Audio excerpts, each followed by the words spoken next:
Oh, another Microsoft kit for apps. So I guess you can use this for widgets and stuff that integrate with the actual Microsoft 365 environment. This looks like a pretty new kit. Yeah, so you have a lot of already iOS for some reason. So they cover both iOS and web. That's actually interesting. Oh yeah, and basically this could be like your super huge library that you use for all your needs. So in case you're building stuff for iOS, Android, web, stuff like that, you can keep it here, I'm guessing, and just update it in one place. Yeah, very interesting approach. I'm not sure how that scales, but looks good. So let's dig in. This is a fresher library actually, a week and a half ago. So let's see.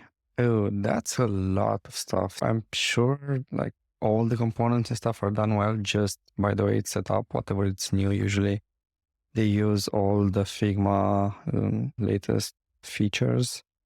But yeah, lots of inspiration that you can get here, and the designs don't look bad. You can add your own flair and stuff just to make them a little bit better, I'd say. But even now, like you can see, there's a lot of stuff, really good stuff, which for some reason is hidden. Yeah, this can speed up your development by a lot. This is actually quite nice. I like this because I had to do some Microsoft apps, and having to do everything from scratch is just such a pain in the ass.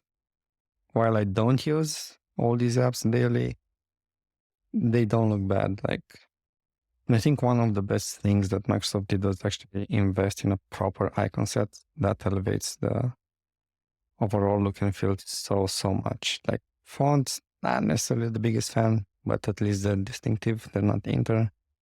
So yeah, everything else, I assume it's here, everything you need for your projects. Plenty of examples, plenty of stuff. Let's do a quick test. Does the dark mode work? Ish, kind of. These are like overlaid. They were not in the same frame, so they can be converted. But yeah, this looks very good. Also a great source of inspiration if you actually need to build into the Microsoft ecosystem to learn the best patterns. So yeah, yet again, a job well done. I would look more into this just to go for the components and stuff. But it seems they're all here, everything you would need in a way of or form. And you also have the other kits that have even more elements and components. But yeah, all of this editable, quite impressive. I did not expect that from Microsoft. So plenty of good stuff in this kit. Yeah, this might be actually one of the best kits out there because there are like plenty from Apple's Atlassian, Shopify, whatever, but they don't have so many examples. So I'm quite surprised actually Microsoft went this route. I guess they're really trying to encourage designers and developers to use their stuff.